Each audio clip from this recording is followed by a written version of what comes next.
Alrighty, guys, welcome back.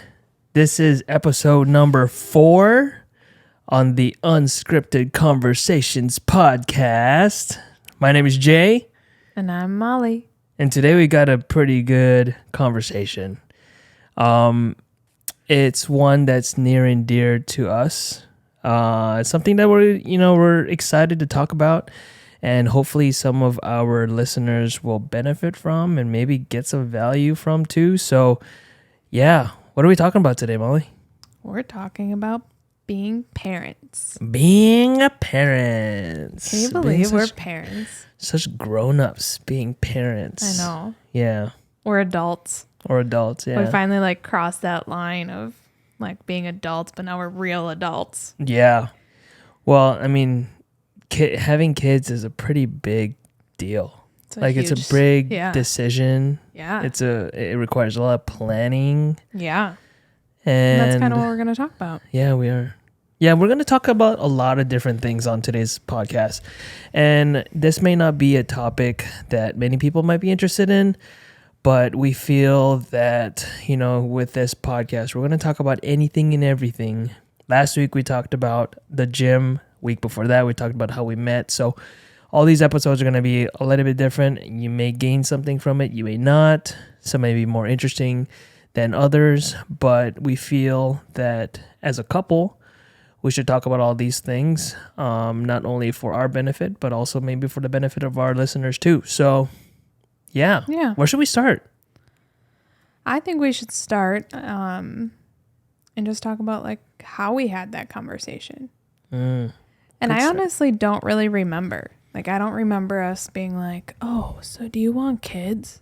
I don't remember us necessarily talking about that.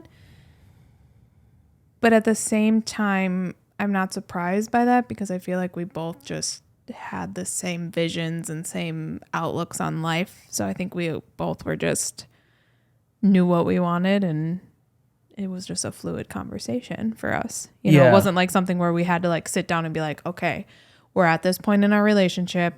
So where do you see yourself in 5 years? Yeah, true. I think when you are getting to know somebody and getting to know about their lives, about their family, it almost becomes a natural segue, especially if you're in a relationship that you're in pretty seriously. Mm-hmm. That conversation and that time that you take to get to know that other person, that conversation about having kids or having a family will just kind of weave its way in. Agreed. Naturally. And I think, and this is personally me thinking, if it doesn't come naturally, if it's a hard conversation to have, maybe you just need to take a step back and maybe get to know the person a little bit more so that you're comfortable. Because it shouldn't, I personally feel, talking about having a family is a difficult conversation, but it shouldn't. Right. It should be, like I said, natural. It should just kind of ease its way in because you already have these other serious conversations, maybe about your future, maybe about your career, maybe about something personal that you went through in life. Yep. You've already built that rapport and that trust with that person. Mm-hmm. So having a conversation about something as serious as having a family, I think should just kind of come through. Yeah, and I think it was, speaking on that too, we were older also, when we met and stuff. So for us, it was that was kind of the natural next step, as well as when you're in a relationship, then it's, you get married, then you have babies and whatever. And I know not everyone follows that path, and it's totally cool, but I feel because we were at that point in our lives, it was just an easy, natural conversation also. Mm-hmm. I don't expect 18-year-olds to have this conversation. I don't know that we have 18-year-old listeners, but yeah, it's just, that's where we were in our life too. Yeah. And I guess it is kind of dependent on, what your goals are, mm-hmm. what your plans are for you and your partner. Right. Because if not having kids is in the plan, then obviously the conversation is not going to be something you're going to worry about. You know what I mean? Right. But I think it should be something that should come up while you're dating, because it may be important to you that you want to have a family. Absolutely. And I think it's such a big thing for some people, and so like if you're not on the same page with having a family or not having a family, I think that's could be a really hard part of your relationship. Mm-hmm. And speaking from, past friends or experiences of people who don't want kids and then they're in a relationship with somebody who does, that it was always a struggle for them. So I think it's definitely something to always be aware of when you're starting more of a serious relationship with somebody, that, that should be a topic to have a conversation about, or at least kind of know where that person is kind of feeling. Not that you need to go and have kids right away, like we did. Yeah. But like kind of knowing that like your futures, the vision of your futures are the same. Yep. Okay. Do you think that if you are in a relationship where your significant other says, I don't want kids, but you want kids, or maybe vice versa, should you continue with the relationship in hopes that their mind changes? No. Are you open to like maybe not having a family, or maybe trying to encourage having a family, or would you get out of the relationship? I think it would be a big conversation. I don't think it would be maybe something to necessarily be like, okay, yep, we're done, or for you to change your mind, yep, I won't have kids then. But I think it's definitely something that you have to deeply reflect on, because one, you shouldn't change that person's mind, because if they don't want to have kids, like that's their choice. And I think it's really important for some people to know that and realize that, and good for them, because not everyone is a good parent or wants to be a parent, or, wants even that responsibility of raising an offspring, to be a good person. So you shouldn't force someone to do that, but also you shouldn't be forced to change your mind of not wanting kids just because the person you love or are in love with at that moment doesn't want kids. So I think it's it's a tough thing, I think a lot of people have gone through that, and maybe we need to find one of our friends that has gone through that and kind of get their opinion on it. I personally have never been in that situation, thankfully. Mm-hmm. So I didn't have to come into that dilemma in my life. I've always, been in relationships with people who saw that as a future. So Yeah. what about you? Yeah, I agree. I fear that there are some people who will, in their relationships change their values. Mm-hmm. You talk about compromise, and you talk about, giving things up, on each side to be fair. But I always knew I wanted to have a family. I cherish and love my family. We're very close knit, and I knew I wanted that for myself, and I did not want to sacrifice that if my partner didn't want a family. Right. And I think that it definitely is a conversation where, you have to really think about, your values and your goals and your plans for your future, and to compromise on something as big as a family. I wasn't willing to do that, in any relationship. So, yeah, I think it definitely is a serious conversation to have with somebody, especially someone that you're in a serious relationship with. Mm-hmm. And, that comes with a lot of thoughtful, conversations, honest conversations, and then kind of determine from there, what the outcome is and what's going to work out for both parties. Right. I think the biggest advice we would have then is that, don't change yourself. Don't change who you are, who you see your future as being for somebody else, just for that person. Mm-hmm. Now, if it's for the good of, both of you, and that's just where life takes you guys, great.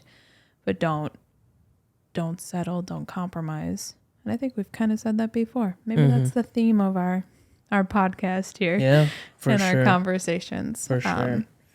But why don't you tell us how or what it means to you, or what it meant to you to become a dad? Like why did you want to become a dad, or what was so important to you about that? Good question.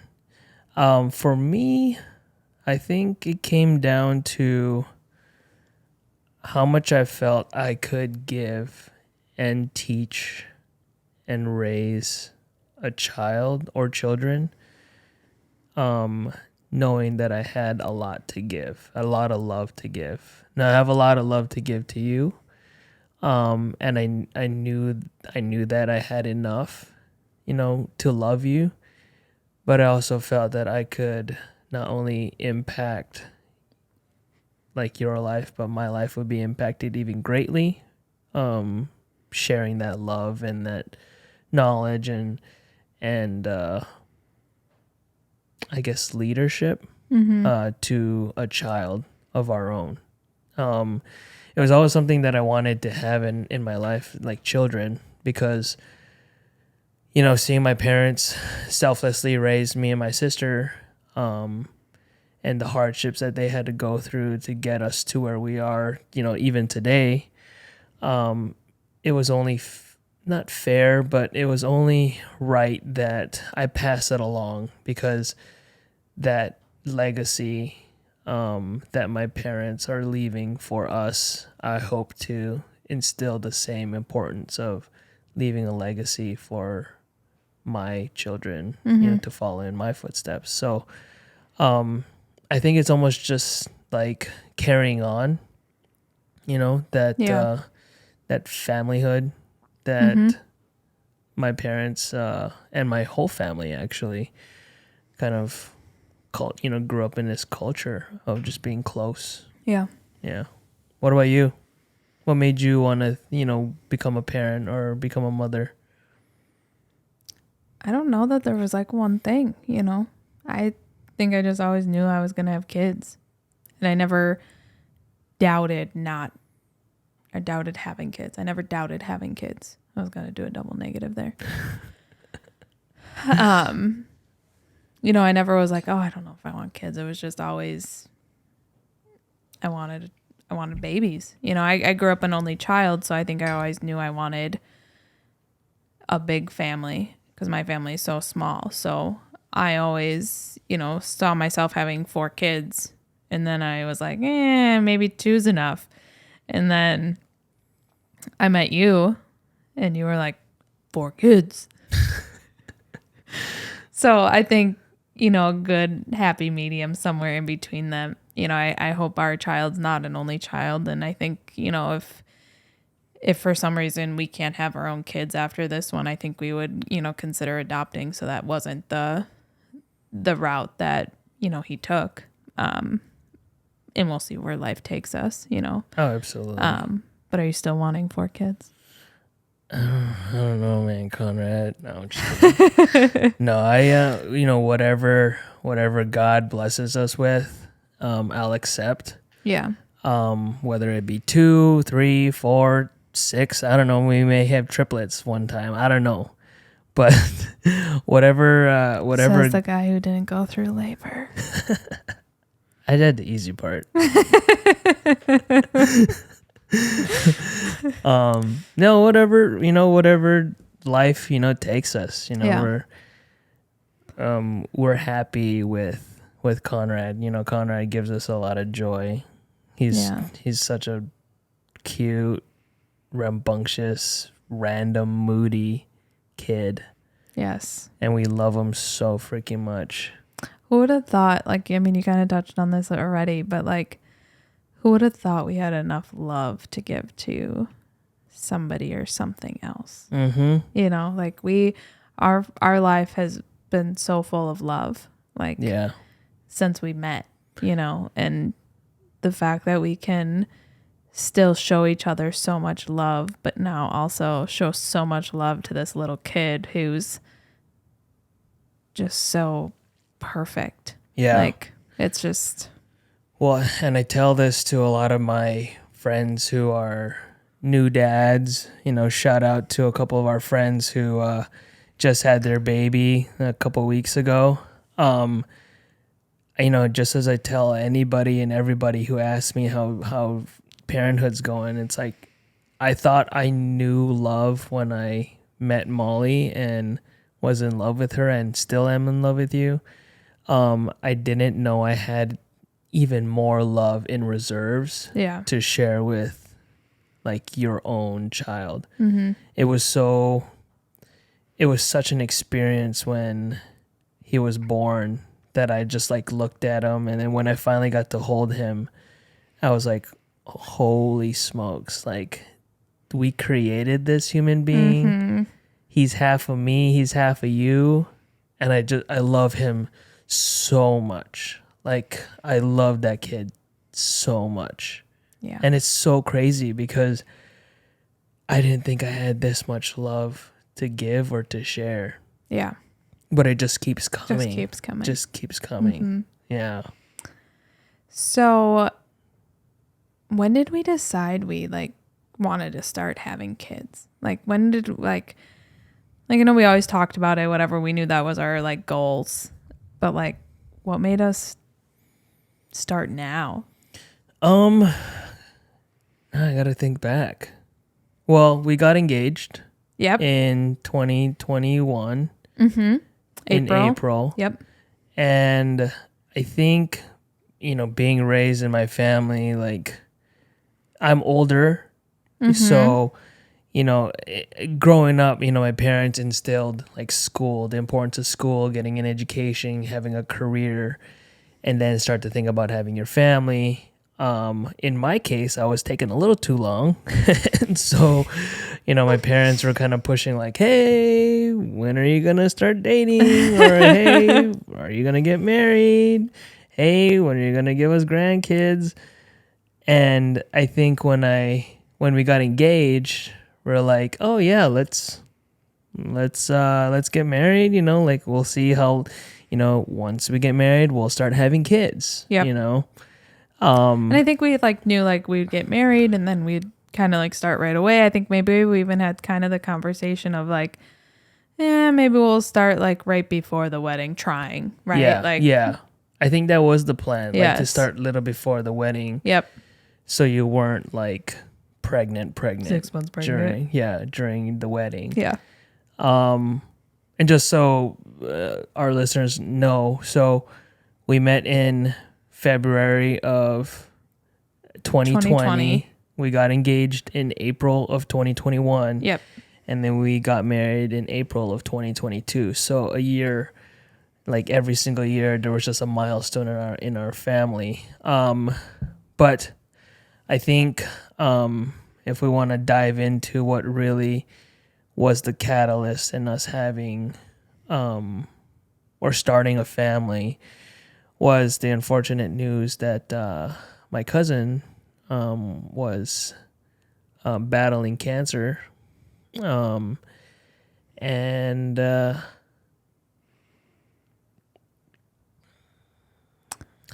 unfortunately,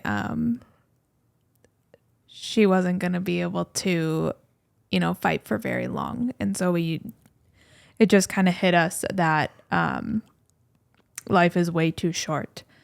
And for us, it was kind of like, who cares if we're married? Like our family, I think, kind of raised us to, be married and then have kids. That was kind of just how we were raised and whatever. And so I think that's kind of why that was our plan is, kind of go that route, but, try before. And if we got pregnant beforehand, no big deal. But we kind of were just pushed to, why wait 6 more months?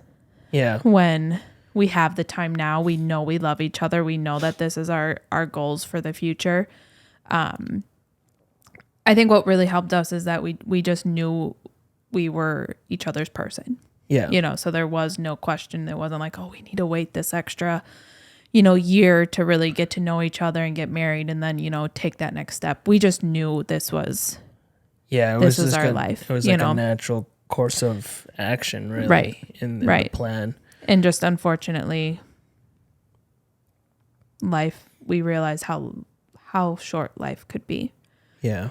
And, I think just by the example of my cousin and how she raised her 2 little daughters with her husband, it was something that I knew that I wanted and that Molly and I wanted.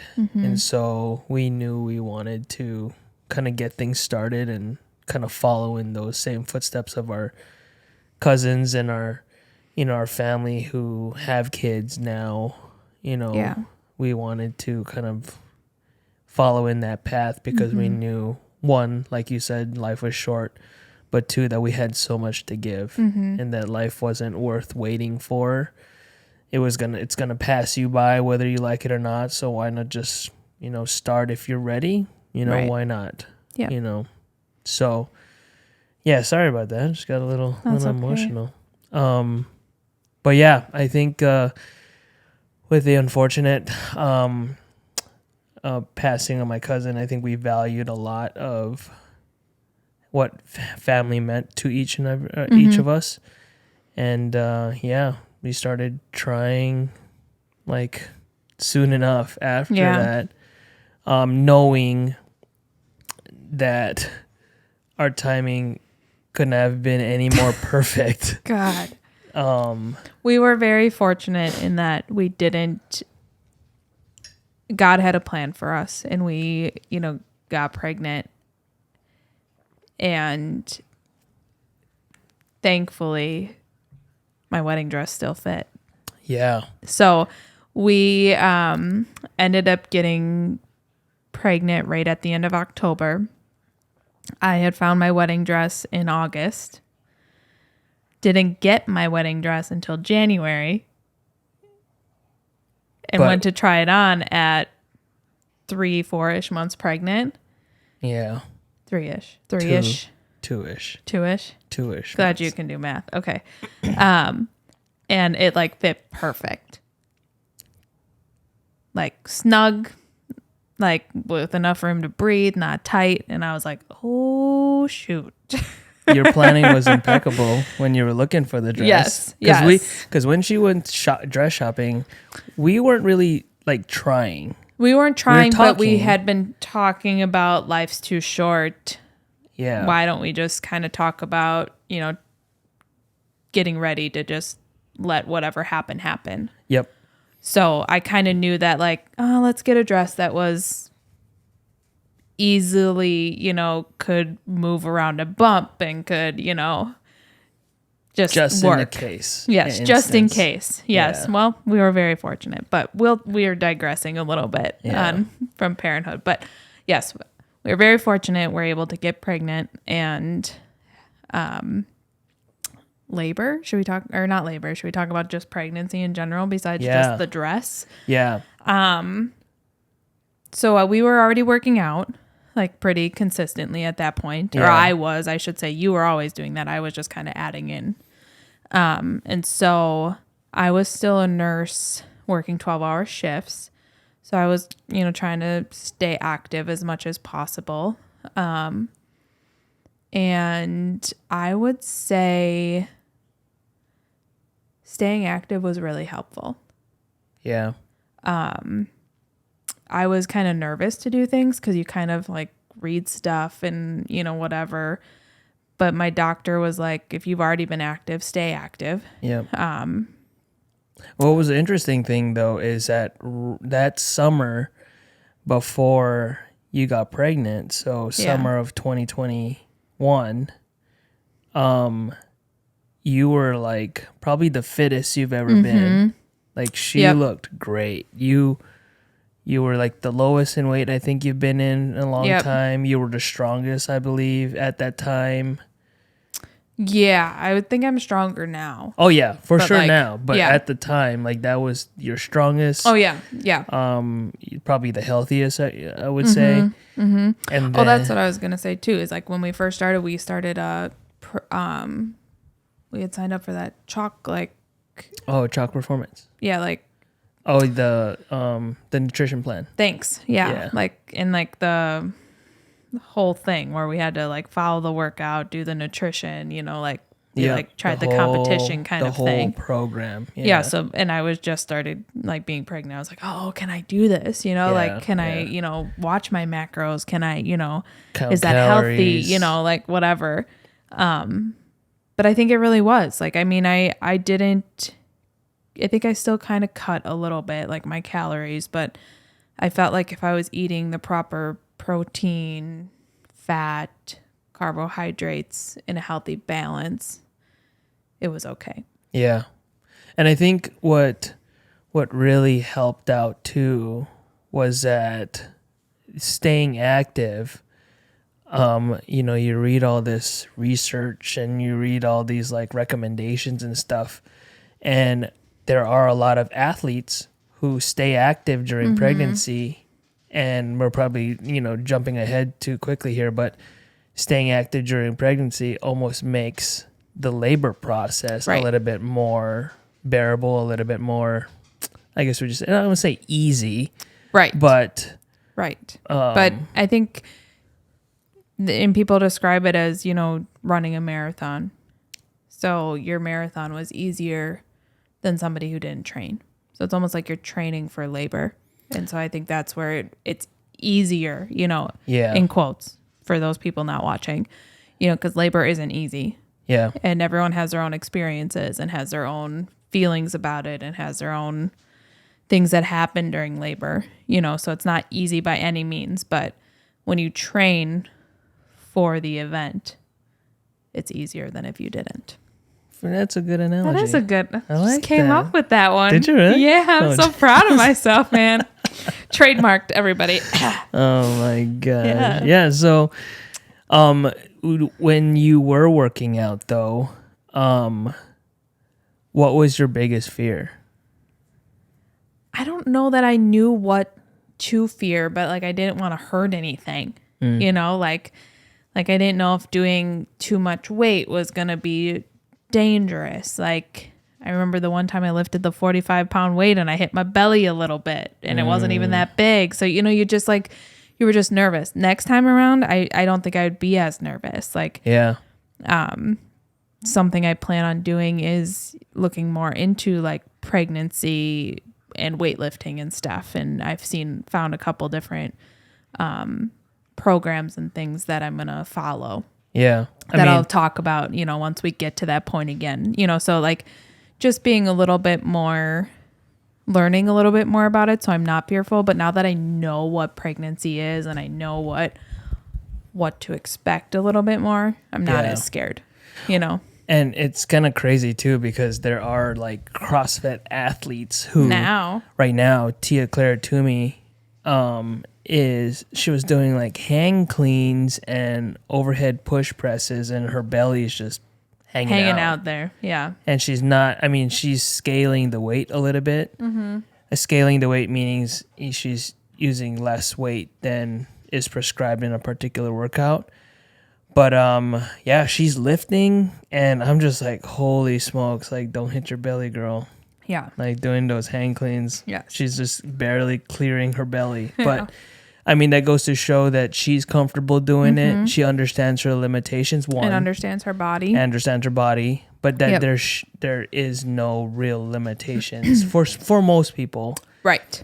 Of staying active, lifting weights, maybe running. I have heard of people running up until like, you know, giving birth. Yep. Who are avid runners. So I think that, you know, we were trying to talk about like health and wellness and taking care of your bodies, your physicals, your mentals. And I think pregnancy shouldn't be an excuse of not to stay active. Agreed. Yeah. Especially if you were active beforehand. You know, they definitely say like if you weren't active before getting pregnant, don't go and start training for a marathon. Yeah. You know, it's just too much for your body to create a child and train for something like that. But yeah. How was pregnancy though? I understand, yes, but I was very fortunate. I can't complain about pregnancy at all. Like, was I even pregnant? Like, I was very fortunate, and I hope I continue to be, knock on wood, be that fortunate in future pregnancies if they come. Oh, sorry guys, I knocked on wood and the dog barked. Zoe, it's okay, baby. I was almost expecting a morning sickness. I think that was the one thing I was like waiting for, and she never woke up wanting to puke. No, I mean, the certain only foods like made me smell. I couldn't drink my protein anymore. That was rough. Or eggs. Or chicken. I remember you couldn't stand chicken. Yeah, it was bad. Like everything protein. Yeah. Like just was kind of just didn't taste good, was just kind of sour almost. But yeah, after 3 months it was fine. And as a partner and a husband, you know, the longer she was in pregnancy and the more like her belly grew and like how uncomfortable she like looked and felt at times. Advice to all you husbands and boyfriends and soon to be fathers, like be as supportive and as selfless as you can be, because you're not the one carrying a baby. You're not the one who's having back pains and you know, belly pains and aches and headaches and maybe aversions to smells and food. So be as supportive as you can, because that's going to make your life a lot easier. Your wife or your girlfriend won't be yelling at you to do certain things. So just, you know, just take it in stride. Show her that you care and show her that you support her. Yeah. That's just only going to help you long term. And your relationship. Yeah. Yeah. She'll appreciate you. Because I felt appreciated after doing those things for you. So I was very appreciative. Definitely highly recommend, you know, partners do that for each other. The only thing I would say is that more back massages next time. I know. I'm just kidding. She always asks for back massages. I always say I'm a dentist. I already use my hands all day, every day. So yeah, I mean, like, that was good. So what has been the most rewarding part of finally being a parent? The most rewarding part? Yeah.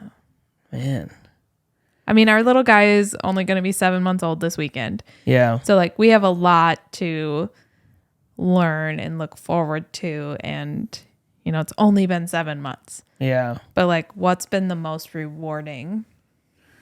I don't know if it's rewarding or if it's maybe like what's the most exciting part? Part? Yeah, let's start with that.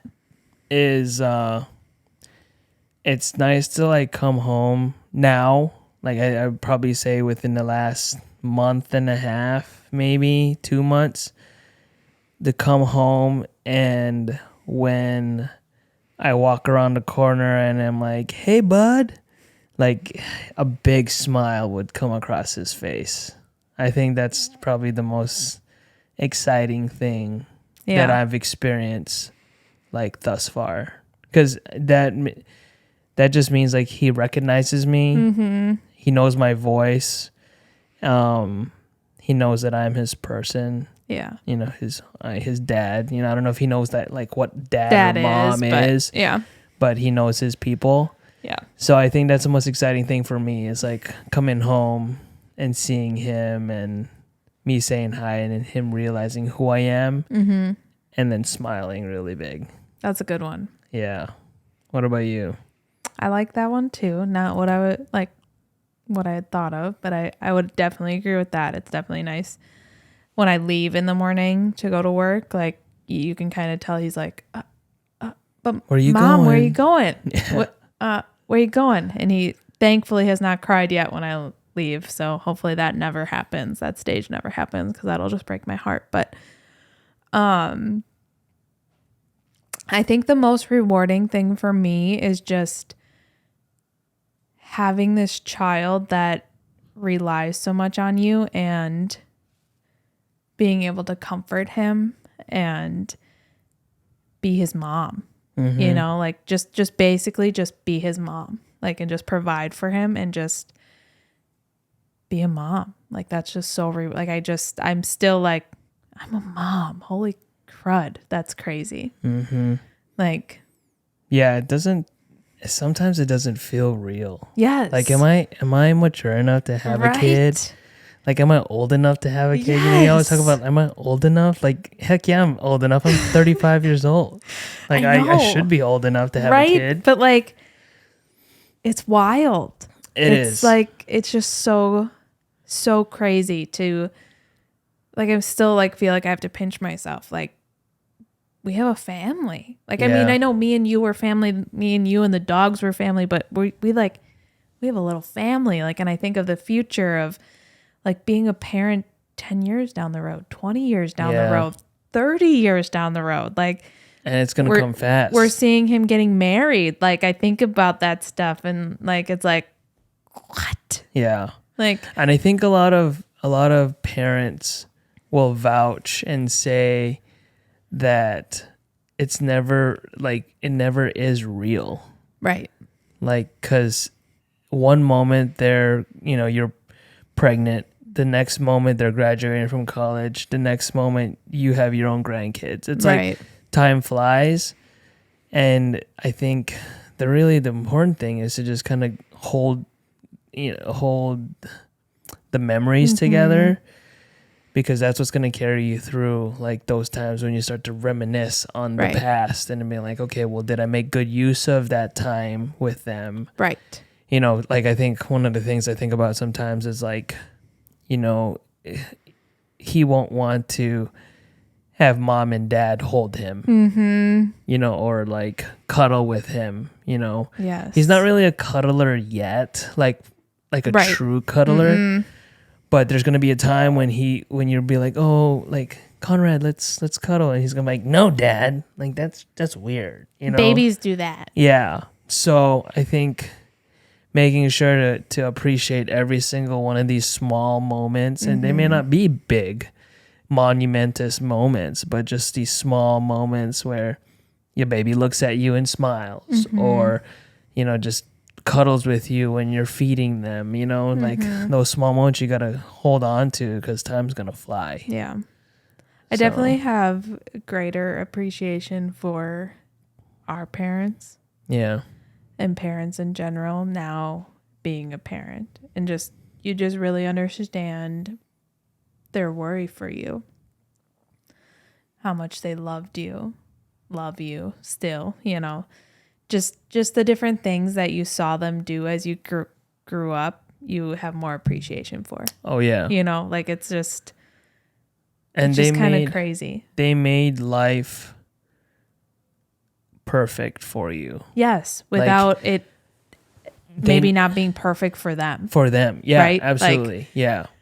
I fully agree with that. Because there's been times when I like look at what we did in the past, and I'm like, dang, like that was an unfortunate event, but I didn't know it was an unfortunate event at the time. Right.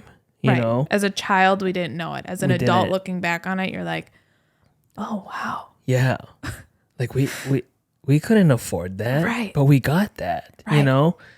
So yeah, and I fully agree with that. Yeah. I just hope like I hope our kids are sitting in this same position one day, doing a podcast, maybe brother and sister instead of husband and wife, and just being like, damn, my parents were cool. You know?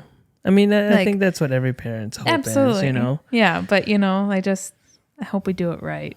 Yeah, and we will. We're gonna have faults down the road. We're gonna fail in some aspects, but I think as long as we're doing what we need to do to raise our children and show them the right ways, instill some good values, and there's three things that I always talk about. When my sister was dating her now husband. Said there's three things that this guy better be doing. He said he's got to treat you right, he's got to treat the family right, and he's got to be a good standing citizen in society. The three things that I don't care if this guy he checks all those boxes. He's good for you. He's good for you. He's good for me. I don't care. That's all that matters. And so I think that's like how I would feel, we would want our kids to be. Yeah, absolutely. Treat not only his parents and their parents right, but treat his siblings right, treat the family right. So cousins, aunts, uncles, grandparents, and then be a good person in society. Yeah. Instill good values. And I think that's that's what we hope to do as parents is, raise them right. Yeah. I think there's a lot of bad things in the world nowadays.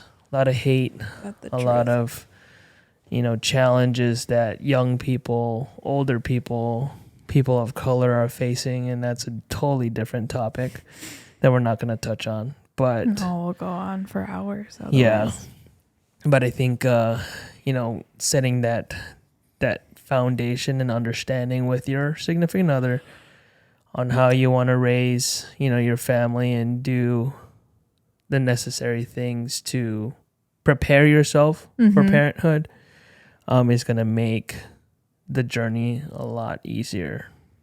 I say a lot easier. More manageable. In a sense, manageable. Yeah. Yeah. Yeah. Because there's always going to be surprises. There's always going to be those random things. I don't think you can ever be totally prepared. At least not for your first one.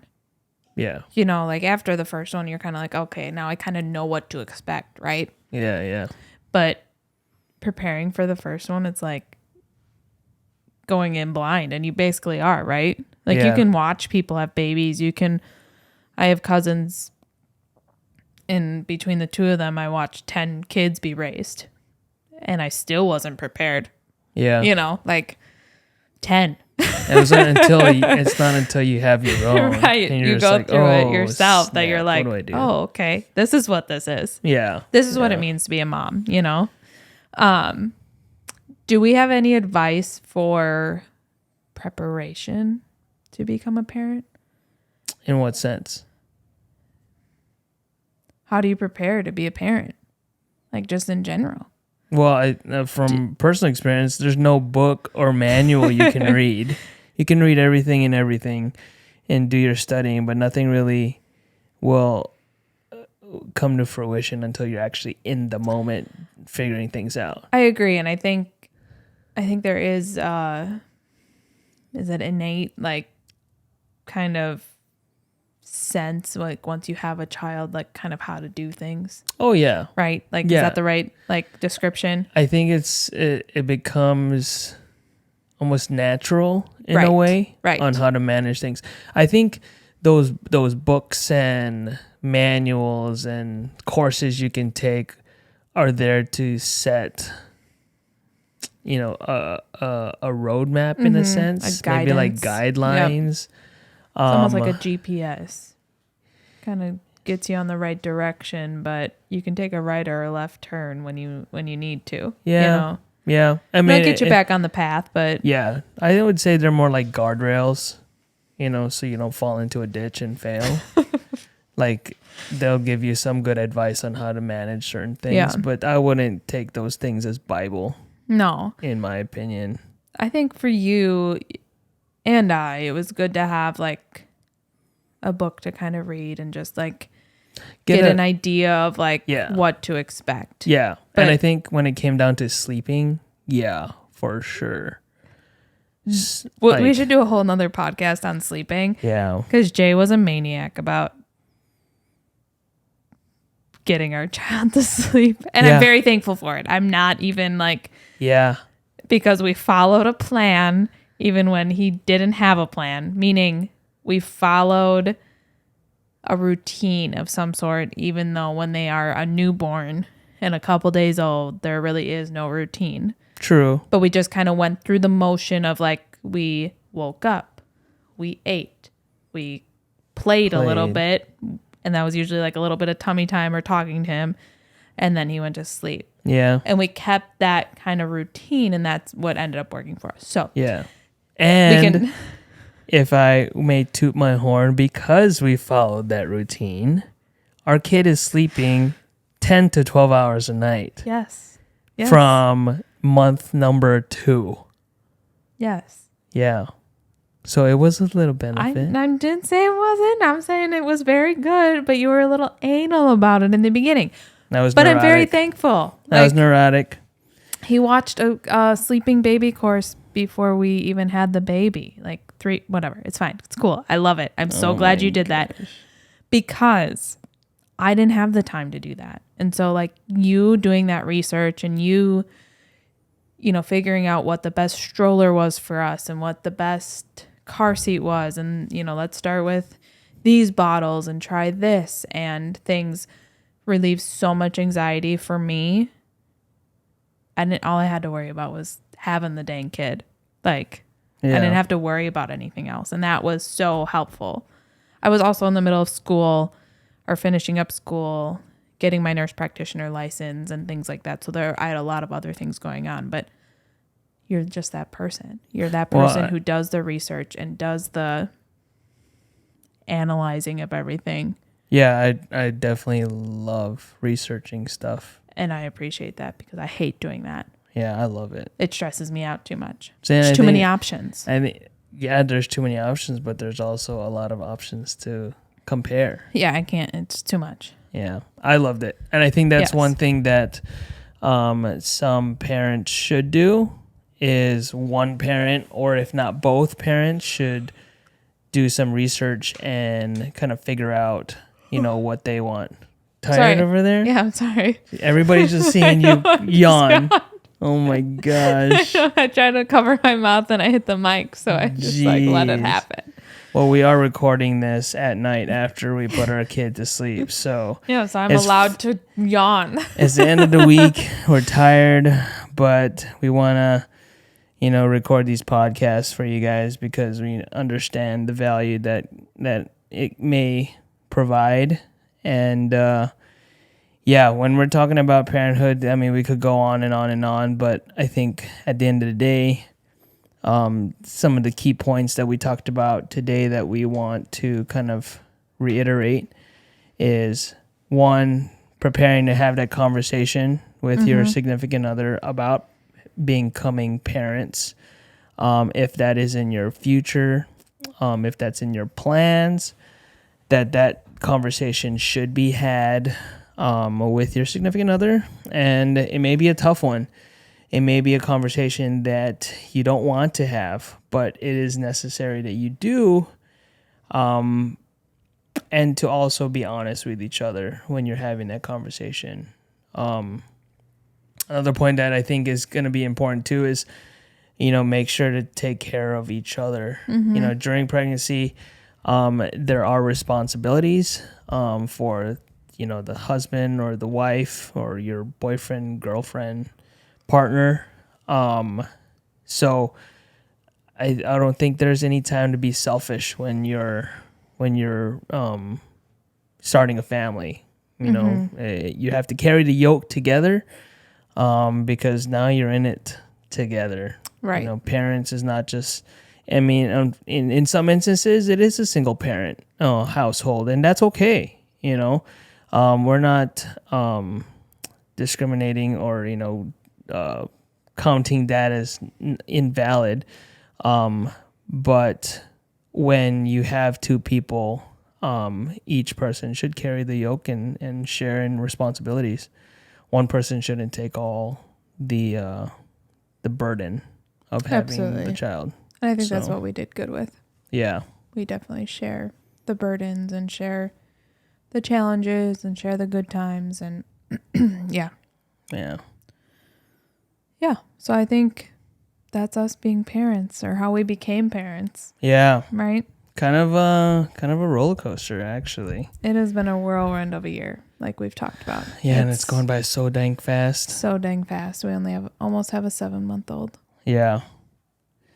We're gonna have a year-old like soon. We're gonna I hope they got blink that. of an eye. I can't snap, but I'm trying to snap. Okay. Anywho. Alrighty, Thanks guys. for listening. Thanks for listening to this podcast. If you have any questions about being a parent or things that you want us to talk about, advice you want on, drop it below. And we'll talk about it.